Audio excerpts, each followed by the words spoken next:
Hello friends, welcome to my channel. In this video, we discuss how to deal with divorce and rebuild our lives. In this video, practical solutions are presented in the face of divorce. Philosophy is a program committed to helping us live more wisely and with less regret. I will examine this problem from this point of view. What's the point of crying over the pieces of life? You have to cry over all of it. The philosopher Remy Seneca used to use this bitter humor to comfort his comrades and himself, which is the key point of Stoic philosophy. A school that Seneca helped to found and ruled the West for 200 years. The Stoic school says that we cry and get angry not only because our plans failed, but because they failed and we strongly expected not to fail. Therefore, according to Seneca, the task of philosophy is to let us down gently and respectfully before life wants to let us down with its wild game. The less we expect, the less we suffer. With the help of this sedating pessimism, we should try to make a substance from the combination of anger and tears with much less flammability, that is soda and sadness. Seneca didn't want to depress us. He just wanted to free us from that kind of hope that turns bitter when disappointed and throws tantrums. From the crooked timber of humanity, nothing straight and correct was ever made. The 18th century German philosopher Immanuel Kant wrote that he wants us to accept that whatever humans do, it always comes out a little shaky. Because we are beings who have emotions and misguided instincts as much as we have noble logic and intelligence, a wise person accepts this bitter truth from the beginning and does not expect perfection. In establishing the government, it does not assume that rationality will win. Everyone works under the assumption that error and stupidity will do their best. So they build structures to limit these. They are equally realistic in marriage. A wise person does not expect someone to be everything to him, and then he will not curse him if he is not everything. Accepting our crooked nature is not a slouch, but a common child of generosity and bitter humor. It is also important that Kant added, an uneven beam and board in the hands of a talented carpenter can turn into a beautiful floor. It is true that we have never met, but I know where you stand now and what difficult times you are going through, because I myself have been where you are standing these days. When I started writing about divorce, I laughed and told a friend that I'm sure I'm qualified to write about this because I've both experienced it, and as a counselor, I've met people who have had different accounts of breakups. Behind my laughter was sadness. There is sadness. That short-term honeymoon after the divorce happens, when it ends, the person suddenly finds himself facing a melting pot of different and turbulent emotions. Longing, sadness, anger, denial, pain alternately change places in human life, and each one will have its own challenge. Although there will be different emotions depending on which of the parties who wanted divorce, but in the end, a difficult time is ahead. A time during which there is no savior in the outside world. I can't be a wall between you and the suffering you are suffering, but maybe through these few words, I can help you know that there were others before you who were forced by the times to throw themselves into the fire.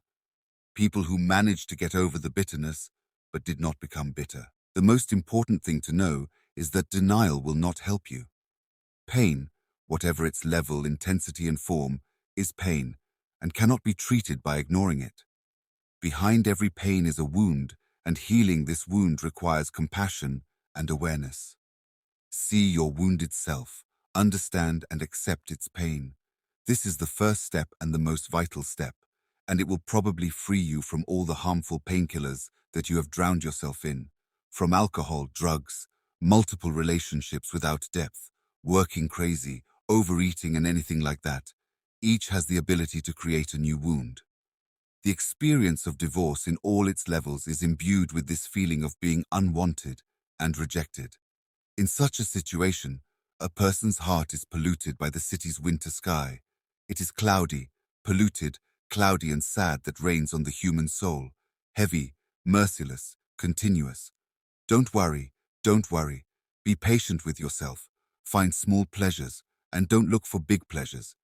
He who cherishes the sunshine of summer in his heart in winter will have nothing but despair.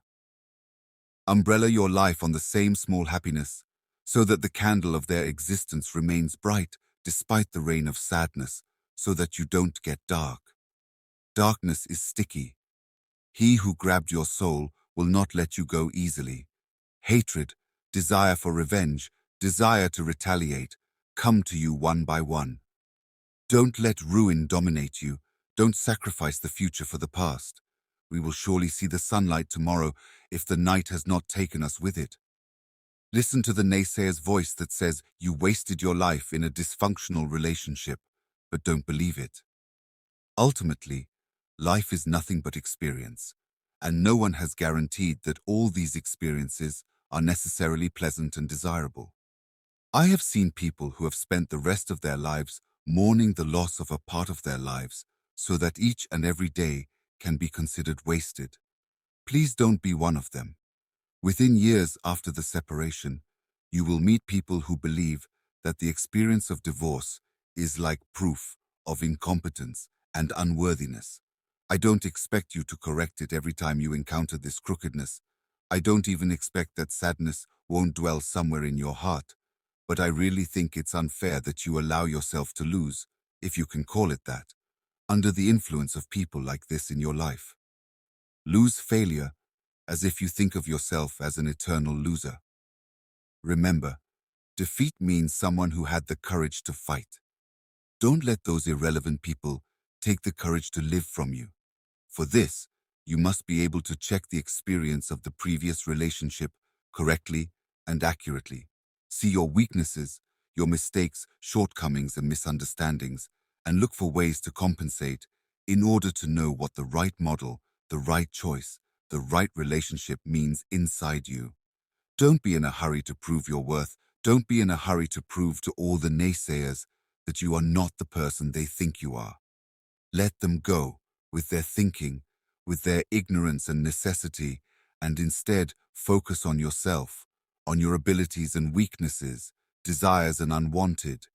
Life itself shows the right time for the next struggle, a struggle to build and improve.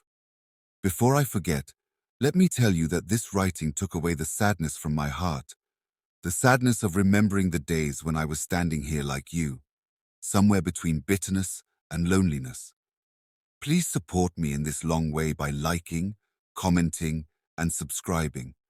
Maybe with this article I've been able to increase your awareness in dealing with this phenomenon. Be happy and healthy.